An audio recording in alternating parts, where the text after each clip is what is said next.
Explore Hyderabad exclusive temple jewelry exhibition Nakshi Mela at Varahi Silver Jewelry KPHP.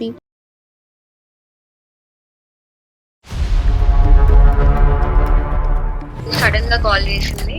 Call చేసి నేను ఆ అబ్బాయితో వెళ్ళిపోతున్నాను, నువ్వు తప్ప నాకు ఎవరు లేరు, సూసైడ్ లెటర్ లో నీ పేరు రాసి చచ్చిపోతాను అని నన్ను బ్లాక్ మెయిల్ చేసింది. ఏంటమ్మా నువ్వు తప్ప ఎవరు లేరు ప్రపంచంలో సంతకం పెట్టడానికి? ఆల్మోస్ట్ నా లైఫ్ ఎండ్ అయ్యే సిచ్యువేషన్ లో ఉన్నా madam. There is no reasons to use the word death అమ్మా. అంత పెద్ద మాట మాట్లాడే ముందు నీ వయసు ఎంతమ్మా? 19 years. 19 yearsకే 90 అనుకుంటున్నావు నువ్వు? ఏం నీ అంబిషన్ ఏంటి లైఫ్లో? ఏం చేయాలనుకుంటున్నారు? సాక్షి సంతకాలు పెట్టడం. ఎవరు నాతో ఇంట్లో మాట్లాడని కూడా మాట్లాడలేదు సార్. ఏది ఈ దెబ్బకే?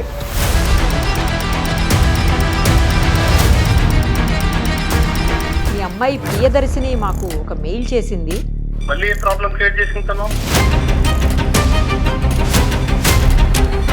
ప్రాబ్లం ఎక్కడి దాకా తీసుకొచ్చిందంటే ఊర్లో ప్రతి ఒక్కరు అమ్మాయి ఏదో లవ్ అఫేర్ ఉందంట అని తన గురించే బ్యాడ్ గా మాట్లాడే కాడికి తెచ్చుకుని పెడతాం.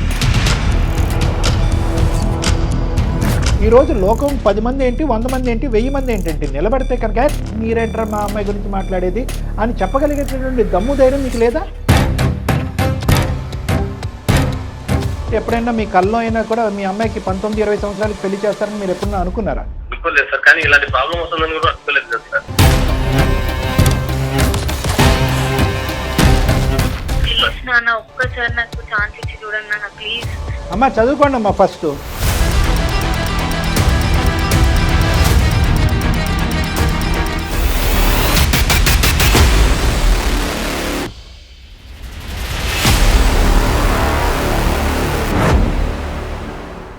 సుమన్ టీవీ అందమైన జీవితం కార్యక్రమానికి స్వాగతం. ప్రస్తుతం మనతో పాటున్నారు ప్రముఖ సైకియాట్రిస్ట్ డాక్టర్ కళ్యాణ్ చక్రవర్తి గారు. నమస్తే డాక్టర్. నమస్తే మేడం. ఒక మెయిల్, చాలా చిన్న అమ్మాయి, ఇదే చివరి మెయిల్, ఇంక ఇదే నా కమ్యూనికేషన్ లాస్ట్ అన్నట్లుగా మెయిల్ చేసింది. అయ్యో, అతి దారుణమైనటువంటి పరిస్థితిలో ఉన్నట్టు అనిపించింది నాకు. మేడం అది ఏంటి అనేది మీరే డైరెక్ట్ గా మాట్లాడితే అర్థమవుతుంది. నేను ఫోన్ కాల్ కలుపుతాను. అలాగే మేడం. ప్రియదర్శిని సార్ అమ్మాయి పేరు. మేడం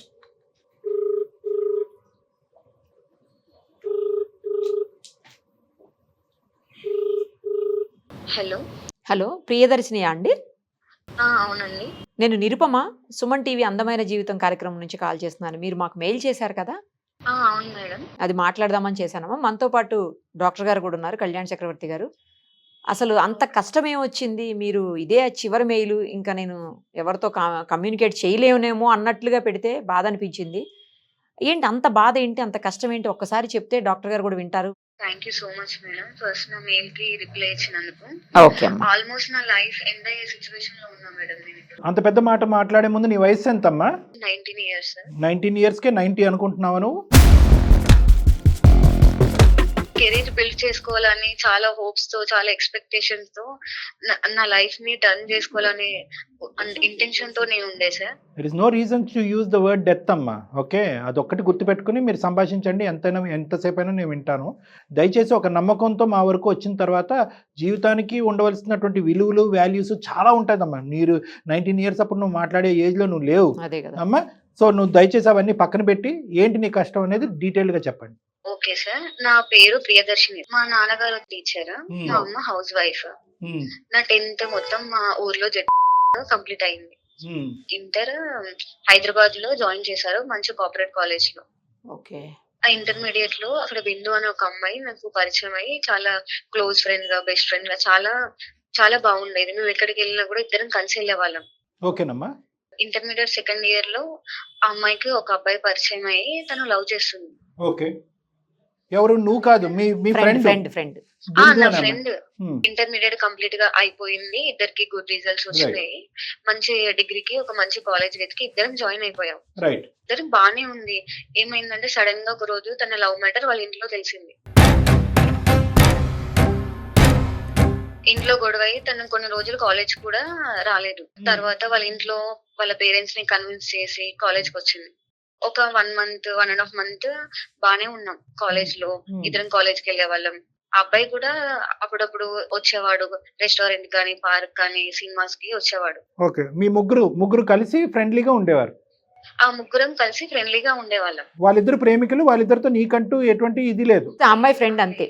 అంటే ఫ్రెండ్ అని తనకి తోడుగా వెళ్ళేదాన్ని. తను తీసుకెళ్లే వరకు నాకు తెలియదు అంటే ఆ అబ్బాయి వస్తున్నాడు అని.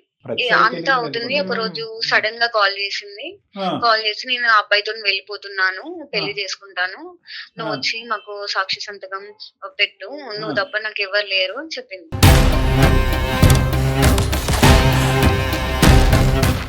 ఈ వయసులో ఏంటి మీరు పెట్టే సంతకాలు ఏంటి? సర్లేండి. లేదు నేను రాలేను, మా ఫాదర్ అస్సలు ఒప్పుకోరు, నన్ను చంపేస్తాడు, నేను అసలు ఈ విషయంలో నీకు హెల్ప్ చేయలేను అని చెప్పేసాను తనకి. ఓకే, సో ఫ్రెండ్షిప్ అయితే ఉంటుంది కానీ సంతకాలు గింతకాలు పెట్టను అని చెప్పేసావు. చెప్పేశాను. Okay, nice. తను ఆ టైంలో నాకు నువ్వు తప్ప ఎవ్వరు లేరు, నేను ఆ అబ్బాయిని పెళ్లి చేసుకుంటాను, ఆ అబ్బాయి లేకుండా ఉండలేను, చచ్చిపోతాను అని ఎమోషనల్ గా నన్ను బ్లాక్మెయిల్ చేసింది. సూసైడ్ చేసుకుంటాను, సూసైడ్ లెటర్ లో నీ పేరు రాసి చచ్చిపోతాను అని నన్ను బ్లాక్మెయిల్ చేసింది. ఏంటమ్మా నువ్వు తప్ప ఎవరు లేరు ప్రపంచంలో సంతకం పెట్టడానికి, అయినా కానీ నువ్వు సంతకం పెట్టకపోతే ఆమె చచ్చిపోవటం ఏంటి? నాకేం చేయాలో అర్థం కాలేదు ఆ సిచ్యువేషన్ లో. సర్లే తన ఏజ్ కూడా 18+ కదా అని నేను సైన్ చేయడానికి ఒప్పుకున్నాను. నువ్వు సంతకం పెట్టావమ్మా? పెట్టాను సార్. ఓకే. తన మ్యారేజ్ కి నేను ఆ అబ్బాయి తరపున ఒక 2 ఫ్రెండ్స్ వచ్చారు. ఆ మ్యారేజ్ కంప్లీట్ అయింది, వాళ్ళు నన్ను హాస్టల్ దగ్గర దింపేసినారు సార్. మరి ఇష్యూ ఏంటమ్మా? నెక్స్ట్ డే వాళ్ళ పేరెంట్స్ వచ్చేసి ఈ మ్యాటర్ తెలిసి హాస్టల్ కి వచ్చినారు. మొత్తం గొడవ చేసినారు, ఇంత జరుగుతుంటే నాకేం చెప్పరా అని అడుగుతున్నారు. ఈ మ్యాటర్ అంతా కాలేజ్ దాకా వెళ్ళిపోయింది. కాలేజ్ దగ్గర మా నాన్నగారి నెంబర్ తీసుకున్నారు, డైరెక్ట్ మా ఇంటికి వెళ్ళి గొడవ చేసినారు, మా ఊర్లోకి వెళ్ళి.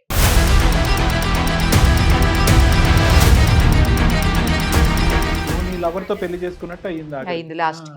సరే, నాన్నగారికి మ్యాటర్ మొత్తం తెలిసి ఇమిడియట్ గా నెక్స్ట్ డే హాస్టల్ కి వచ్చి నన్ను తీసుకెళ్లినారు సార్. నువ్వు ఒక్కదానివేనమ్మా? మీ నాన్నగారికి ఎవరిని ఉన్నారా? నేను ఒక్కదాన్ని, అమ్మాయిని, అమ్మ, నేను, నాన్నగారు. ఓకే, నాన్నగారు ఏం చేస్తూ ఉంటారమ్మా? స్కూల్ టీచర్ అని చెప్పి. టీచరా? మా డాడీది వచ్చేసి ఫ్యామిలీ బ్యాక్గ్రౌండ్ చాలా పూర్ ఫ్యామిలీ సార్. తను చాలా కష్టపడి జాబ్ తెచ్చుకొని మరి మా అమ్మని పెళ్లి చేసుకున్నారు. నా కూతురికి ఏ కష్టం రాకూడదని చిన్నప్పటి నుంచి నన్ను చాలా బాగా చూసుకున్నారు. ఏంటి అంబిషన్ ఏంటి లైఫ్ లో? ఏం చేయాలనుకుంటున్నారు? సాక్షి సంతకాలు పెట్టడం? నేను చదువుకుంటూ సివిల్స్ కి ఇట్లా ప్రిపేర్ అవుతున్నా సార్. ఓకే, యూపీఎస్సీ రాయాలని ఉద్దేశం. ఈ టైంలో నాకు ఇలాంటి ప్రాబ్లమ్ ని ఫేస్ చేస్తున్నాను. సరే, ఈ ప్రాబ్లం నువ్వు ఫేస్ చేయడం కాదు, ఆ అమ్మాయి ప్రాబ్లం లో నువ్వు అనాలోచితంగా దిగేవు. ఇది నీ ప్రాబ్లం కాదు. నువ్వు ఏదో యూపీఎస్సీ ఐఏఎస్ ఐపీఎస్ ఆఫీసర్ అంటే కనుక నువ్వు ఎక్కడ పడితే అక్కడ సంతకాలు పెట్టేటప్పుడు మీ నాన్నగారు తల ఎక్కడ పెట్టుకోవాలో అతనికి అర్థం కావట్లేదు, ఉన్న పరువు కాస్త పోయింది. ఇప్పుడు మీ నాన్నగారు రియాక్షన్ చెప్పమ్మా, చాలు మాకు అర్థమైంది. మా నాన్నగారు నాకు పెళ్లి చేద్దామని అనుకుంటున్నారు సార్. ఏది ఈ దెబ్బకే? ఊర్లో పరువంతా పోయింది సార్. చిన్నప్పటి నుంచి నన్ను అల్లారు ముద్దుగా చూసుకొని గౌరవంగా ఉంటున్నారు సార్ ఊర్లో. అది కరెక్టేనమ్మా, కానీ ఇలా నువ్వు పెట్టడం వల్ల అవమానంకి గురయ్యావు కాబట్టి నీకు పెళ్లి చేయటం ఏంటి?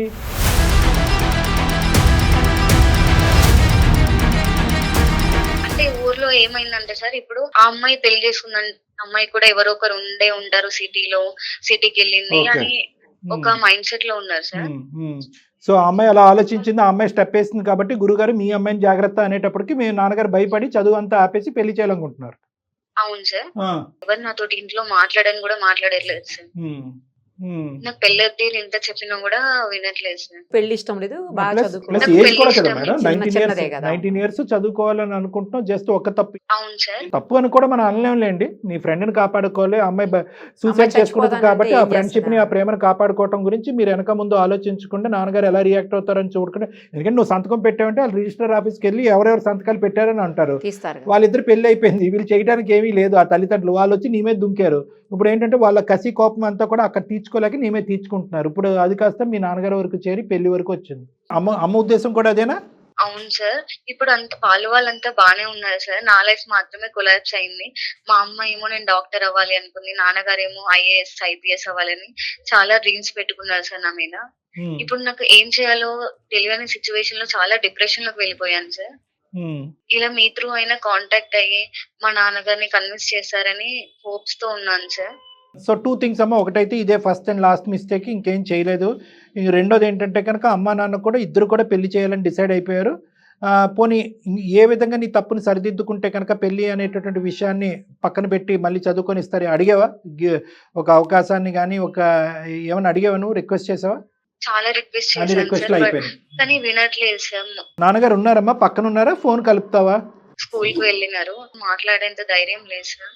మీరే కాల్ చేయండి సార్. మేమే కాల్ చేయాలా? సరే, మేము కాల్ చేసి నీకు కలుపుతామమ్మా. ఒక 2 నిమిషాలు లైన్లో ఉండండి. నంబర్ చెప్పండి అమ్మా ఒకసారి. ప్రియదర్శిని నంబర్ చెప్పండి. 90.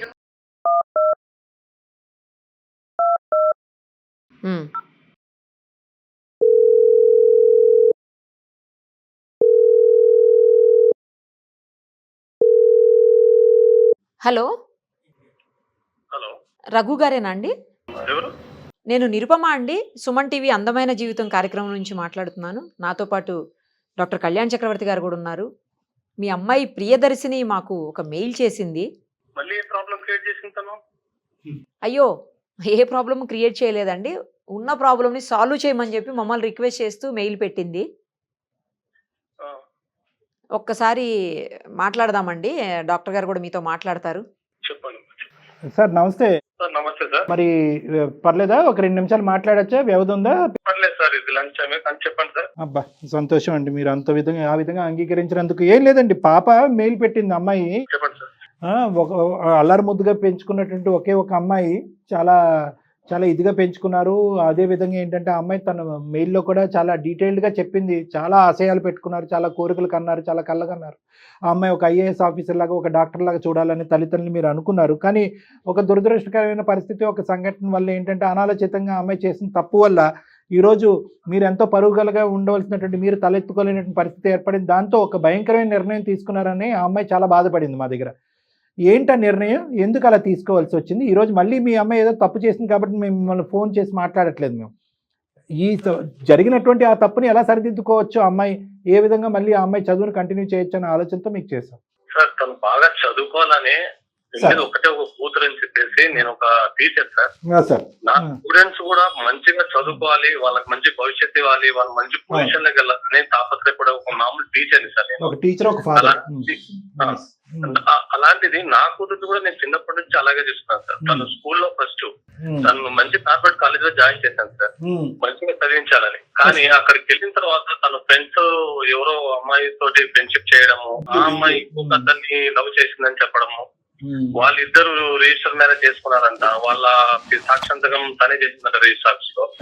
వాళ్ళ పేరెంట్స్ వచ్చేసి పోలీస్ కంప్లైంట్ అని ఇంటి దగ్గరికి వచ్చేసి చాలా గొడవలు చేశారు సార్. ఊర్లో పరువంతా పోయింది సార్. ఆఖరికి ఏమన్నారంటే మత్తర్ గారి కూతురు ఏదో లవ్ మ్యాటర్ చేసిందంట అని తన గురించే బ్యాడ్ గా మాట్లాడుతుంటే అవి వినలేకపోతున్నాను.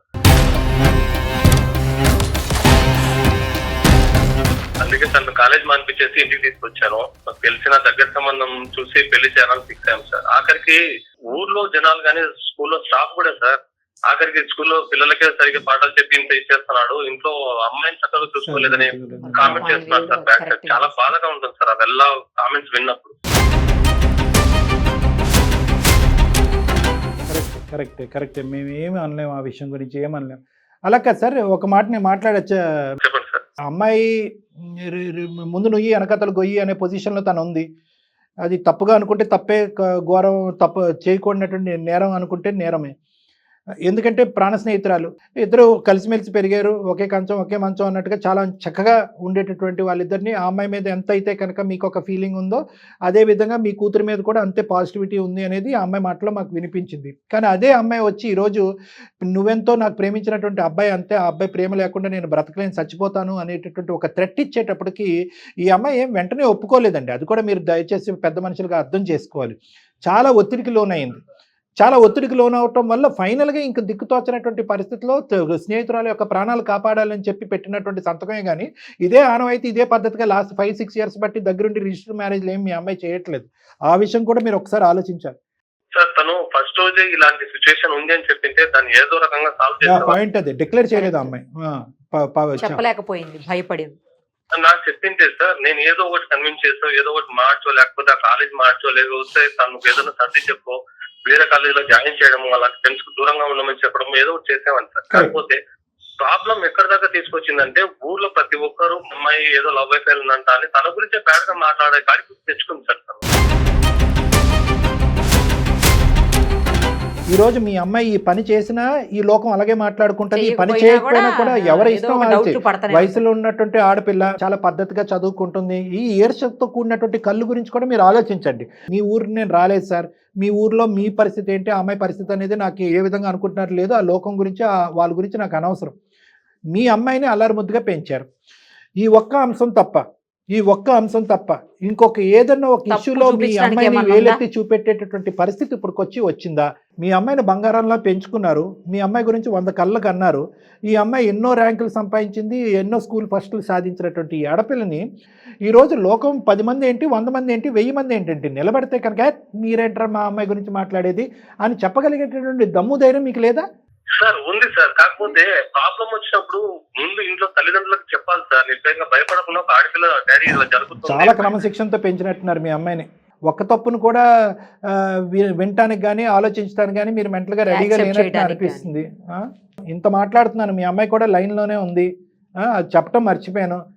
ఎందుకంటే ఆ అమ్మాయి ఈ విధంగా ఫోన్ కలిపితే కనుక మీరు అంగీకరించరానో, లేదంటే ఆ అమ్మాయి డైరెక్ట్గా మీకు ఫోన్ కలపాలంటే భయంతోనో ఆ విధంగా మేము చేయలేదు.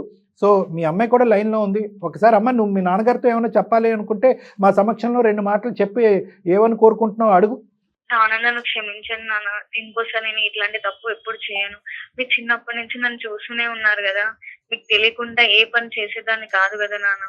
ఎక్కడికి వెళ్ళినా కూడా మీకు చెప్పి వెళ్తాను కదా. ఇప్పుడు ఎప్పటికి వెళ్ళినా చెప్పే వెళ్తావు. ఏ ప్రాబ్లం తీసుకురావని నీ మీద నమ్మకంతోనే కదా హైదరాబాద్ కార్పొరేట్ జాయిన్ చేసింది. ఆ ప్రాబ్లం వచ్చినప్పుడు నాకు ముందే ఎందుకు చెప్పలేదు? ఇంత తీసుకొచ్చావు, ఇన్ని గొడవలు చేశావు, ఊర్లో పరువంతా పోయింది. రేపు పొద్దున నిన్ను నమ్మి నేను ఇంకో స్టెప్ ముందరికి వచ్చిన తర్వాత నువ్వు నీ వల్ల ఇంకో ప్రాబ్లం వస్తే ఏం చేయాలి? నాన్న తను చచ్చిపోతా అని నన్ను బ్లాక్ మెయిల్ చేసింది నాన్న, అందుకే నేను సంతకం పెట్టాల్సి వచ్చింది. అవునమ్మా, రేపు పొద్దున ఇంకొకటి వచ్చేసి ఇంకో బ్లాక్ మెయిల్ చేస్తానమ్మా. అప్పుడు కూడా పరిస్థితి నేనే కాబట్టి మా చెప్పడం స్టార్ట్ చేసి అలాగే చేస్తే రేపు మా పరిస్థితి ఏంటమ్మా? తెలియకుండా నేను ఏం చేయను నాన్న. చూడమ్మా, ఇప్పటి వరకు జరిగింది చాలు. నేను నమ్మాను, నీకు చాలా వరకు ఫ్రీడమ్ ఇచ్చాను. నువ్వు ఆ ఫ్రీడమ్ ని మిస్యూజ్ చేసుకున్నావు. ఇక దయచేసి ఆ ఆర్గ్యుమెంట్స్ వదిలేసాయి. అబ్బాయి చూశాను, మంచి సంబంధము, పెళ్లి చేసుకుని తర్వాత దయచేసి ఒక తండ్రిలాగా ఆలోచించండి. మేము మీకు మీ అమ్మాయి గురించి చెప్పవలసినటువంటి అవసరం లేదు. మీరు ఎంత అల్లారముద్దుగా పెంచుకున్నారు, ఆ అమ్మాయి ఎటువంటి కళ్ళగన్నది, మీరెటువంటి మీకు భార్యాభర్తలు మీరు ఎటువంటి కళ్ళగన్నారు అనేటటువంటిది ప్రత్యేకంగా నేను చెప్పవలసినటువంటి వాడిని కాదు, నేను బయట వాడిని. జరిగినటువంటి సంఘటన బట్టో లేదంటే మాట్లాడుకునేటటువంటి 4 మనుషులు బట్టో అనవసరంగా ఆ అమ్మాయి యొక్క భవిష్యత్తుని కత్తిరించద్దు. దీనికి ఏంటంటే జీవితాంతం రిగ్రెట్ ఉంటుంది. ఓకే, ఈ సంఘటన వల్ల మీరు ఎంత బాధపడుతున్నారనేది నేను అర్థం చేసుకోగలను, కానీ మీరు ఇప్పుడు తీసుకోబోయేటటువంటి నిర్ణయం వల్ల ఆ అమ్మాయి జీవితాంతం బాధపడుతుంది. ఇప్పుడు పెళ్లి చేసుకునే వయసు కూడా కాదు నా లెక్క ప్రకారం. నెంబర్ 1. నెంబర్ 2 ఏంటంటే ఆ అమ్మాయి ఆకాశానికి నిచ్చెన వేసినటువంటి కోరికలు. ఆ అమ్మాయికి యూపీఎస్సీ రావాలి, ఐఏఎస్ ఐపీఎస్ రావాలి, మీ ప్రాంతానికే కలెక్టర్గా రావాలి అని ఏవేవో రకరకాల కోరికలు ఉన్నాయి. జరుగుతాయా లేదా అనేది భగవంతుడికి తెలుసు. కానీ అట్లీస్ట్ ఈరోజు మీరు దాన్ని పెళ్ళి అనేటటువంటి ఒక కార్యక్రమంతో దాన్ని గీత గీసేసి ఇంతే నీ భవిష్యత్తు అని చెప్పి అంత కర్కోటకంగా ప్రవర్తించడం అనేది, వ్యవహరించడం అనేది కరెక్ట్ కాదన్నది నా అభిప్రాయం. మీ మనసు గాయపడింది, మీ పరువు అనేటటువంటిది టెస్ట్ చేయబడింది, కాదనట్లేదు. కానీ ఆ అమ్మాయి ఆలోచన కూడా ఆలోచించండి. ఆ అమ్మాయి స్థానంలో ఒక 2 నిమిషాలు నిలబడి ఒకసారి ఈ అంశానికి ఒక సరైన నిర్ణయం తీసుకోండి ప్లీజ్, మా రిక్వెస్ట్. ఇప్పటికే తను చేసిన ఈ పని వల్ల ఊర్లో బంధువులు కావచ్చు, చుట్టుపక్కల కావచ్చు, ఎంప్లాయీస్ కూడా కావచ్చు, చాలా రకాలు మాట్లాడినారు సార్. ఇప్పుడు ఫర్దర్ ఇంకొక ఇష్యూ ఏదైనా జరిగినప్పుడు తనకు పెళ్లి కూడా కాదు సార్. నేను 10 years లో రిటైర్మెంట్ అనుకుంటాను. తర్వాత పెళ్లి చేసేస్తే తన లైఫ్ తనకు అయిపోతుంది సార్. పెళ్లి చేయడం గురించి ఇంత చదివించారా, లేదంటే ఎప్పుడైనా మీ కల్లో అయినా కూడా మీ అమ్మాయికి 19-20 సంవత్సరాలకి పెళ్లి చేస్తారని మీరు ఎప్పుడన్నా అనుకున్నారా? అనుకోలేదు సార్, కానీ ఇలాంటి ప్రాబ్లం వస్తుందని కూడా అనుకోలేదు కదా సార్. సార్ ఇది ప్రాబ్లం కింద మాట్లాడుకుంటే చాలా పెద్ద ప్రాబ్లం అయిపోతుంది. ఇది వాళ్ళు ఈ అమ్మాయి చేసిన తప్పే. ఒకటి చెప్ప పెట్టకుండా ఇదంతా దాచిపెట్టడం. ఆ అమ్మాయి తప్పు చేస్తున్నప్పుడు అరే ఈ అమ్మాయి తప్పు చేస్తుందని చెప్పి వాళ్ళ తండ్రి కన్నా చెప్పాలి, లేదంటే మీకన్నా చెప్పాలి. ఎవరికైనా చెప్పినా కూడా ఆ అమ్మాయిని సముదాయించేవారు ఇంకో విధంగా. ఈ అమ్మాయి ఏంటంటే స్నేహానికి, ఆ అమ్మాయి ప్రాణాలకి విపరీతమైన ఇంపార్టెన్స్ ఇచ్చింది. ఈ అమ్మాయి ఏదన్నా నిర్ణయం తీసుకుంటే ఈ అమ్మాయి అక్కడ ఆ అమ్మాయికి తల్లిదండ్రుల కింద మారిపోయింది. ఈ అమ్మాయి అంత దూరం ఆలోచించేసింది. ఈ అమ్మాయి ఇప్పుడు సంతకం పెట్టకపోయినా వద్దు అని చెప్పి సముదాయించినా కూడా ఆ అమ్మాయి వెళ్ళి ఏదో నుయ్యో గొయ్యో చూసుకుంటుందని భయపడింది. ఇవన్నీ తప్పులే, కాదనట్లేదు. అది ఆ వయసుకు సంబంధించినటువంటి తప్పుల కింద పరిగణించాలి. నెంబర్ 1. నెంబర్ 2 ఏంటంటే ఇదే పద్ధతి ఉన్నటువంటి అమ్మాయి కాదు, అలా తప్పుడుగా వ్యవహరించే అమ్మాయి కాదు. ఈ అమ్మాయి వేరే అబ్బాయిని ప్రేమించేసి ఇంట్లో చెప్పా పెట్టకుండా వెళ్ళిపోయి ఒక రిజిస్టర్ మ్యారేజ్ చేసుకునేటటువంటి పరిస్థితి కూడా కాదు. ఇవేమీ కానప్పుడు మొదటి తప్పు ఆఖరి తప్పుగా అమ్మాయిని క్షమించేసి ఒక్క అవకాశాన్ని ఇవ్వండి. అవును సార్, కరెక్టే. కానీ ఇప్పుడు ఆ రిజిస్టర్ మ్యారేజ్ చేసుకున్నారు సార్, వాళ్ళంతా ఒకటే ఉన్నారు. కానీ ఇక్కడ అంతా బ్లేమ్ పోయిందంతా మేము, మా కుటుంబము, మా అమ్మాయి పరువు అయిపోయింది సార్. ఇప్పుడు వాళ్ళంతా బాగున్నారని మీరు ఒక మాట అన్నారు. అంటే ఈరోజు వాళ్ళ అమ్మాయిని ఒక పరిధిలో పెట్టుకోలేకపోయారు వాళ్ళు. ఓకే, ఈరోజు వాళ్ళ అమ్మాయిని తిట్టవలసిన తిట్లో లేదంటే ఆ అబ్బాయిని నిలదీయవలసినటువంటి పరిస్థితి లేకపోవటం వల్ల అక్కడ పడవలసినటువంటి దెబ్బ, అక్కడ పడవలసినటువంటి గాయం ఈ అమ్మాయి మీద పడింది అనవసరంగా. అది కూడా మీరు ఆలోచించండి. వాళ్ళందరూ ఎవరి దారి వాళ్ళు చూసుకున్నారు. ఓకే, ప్రేమ అయింది, పెళ్లి అయింది. ఈ రోజు ఏంటంటే అక్షింతలు మాత్రం మీ అమ్మాయి పడినాయి. సో ఇటువంటి పరిస్థితుల్లో ఒక తండ్రిగా ఆ అమ్మాయి విన్నట్టుండి మొత్తం సమాజం ఊరు అంతా కూడా ఒక విధంగా మాట్లాడి, అదిగో ఆ అమ్మాయి క్యారెక్టర్ ఇలా ఉంది అని మాట్లాడి, అదిగో రఘు నువ్వు చదువు ఆపించేసి మీ అమ్మాయిని ఇంట్లో పెట్టుకో, ఆ అమ్మాయికి కూడా ఒక స్టోరీ నడుస్తుంది అనే విధంగా మాట్లాడితే ఈరోజు చేదోడు వాదోడుగా మీ అమ్మాయికి విన్నట్టు మీరు నిలబడాలి. ఎందుకంటే ఇది మీ యొక్క సంబంధించినటువంటి అవమానమే కాదు, school first, college first, district first వచ్చినటువంటి ఒక ఆడపిల్ల మీద సమాజం మీకు బాగా తెలిసినప్పుడు సమాజం అంతా చీతు అని అంటూ ఉంటే కనుక ఈ రోజు సమాజం మీరే కరెక్ట్ చెప్తున్నారు కాబట్టి ఇక్కడతో చదువుని కత్తిరిస్తాను, ముడుముళ్ళు వేపిస్తానని చెప్పి మీరు మాట్లాడటం అనేది సబబుగా లేదు రఘు గారు. ఒక టీచర్గా నేను మిమ్మల్ని ఏమంటున్నానంటే ఈరోజు మీ సపోర్ట్ మీ అమ్మాయికి కావాలి. భార్యాభర్తలుగా, తల్లిదండ్రులుగా మీ ఇద్దరి యొక్క సపోర్ట్ మీ అమ్మాయికి కావాలి. ఏంటమ్మా లోకం మాట్లాడేది, నువ్వు చేసినటువంటి తప్పును మేము క్షమిస్తున్నావు, ఇలాంటి తప్పు నువ్వు చేయవు అనే నమ్మకం మాకుంది అనేటటువంటి విధంగా మీరు సపోర్ట్ చేయాలి కదండి. కాదు మీరేంటంటే నేను ఒకటి నా రిక్వెస్ట్, చదువులు తల్లి అమ్మాయి బాగా చదువుకుంటుంది, తెలుసో తెలియక ఒక తప్పు చేసింది. దయచేసి ఒక్క అవకాశాన్ని ఇవ్వండి, ఒక్కసారి క్షమించి చూడండి. ప్లీజ్ నాన్న, ఒక్కసారి నాకు ఛాన్స్ ఇచ్చి చూడండి నాన్న, ప్లీజ్. అమ్మా చదువుకోండి అమ్మా. ఫస్ట్ ప్రేమించినటువంటి ఫ్రెండ్స్ ఉంటే కనుక అది గోప్యంగా ఉంచుతారు. ఎందుకంటే స్నేహాన్ని కాపాడుకోవటం గురించి మీకు ఆ పరిణామాలు ఏంటి, ఆ తల్లిదండ్రుల పరువులు ఏంటి, ఆ ప్రతిష్టలు ఏంటి, ఎటువైపు దారి తీస్తుందనే ఆలోచన ఉండదు. ప్రేమను కాపాడాలి, స్నేహాన్ని కాపాడాలి, ప్రేమను కాపాడాలి, స్నేహాన్ని కాపాడాలి అని చెప్పి వాళ్ళు ములుగుతారు. అదృష్టం బాగుంటే వాళ్ళు బాగానే ఉంటారు.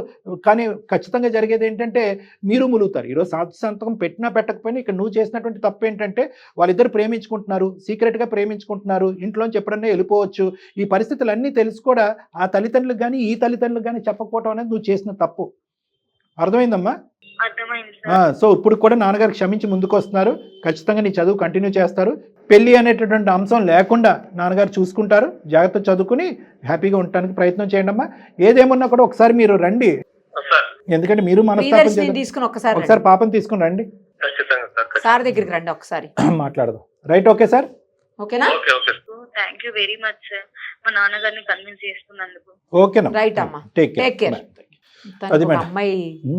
ఒక అమ్మాయి ఆశయం సార్, ఒక అమ్మాయి జీవితం, భవిష్యత్తు అన్ని రోజు కాపాడినటువంటి పరిస్థితి మీరు. Thank you, really thank you sir, thank you so much.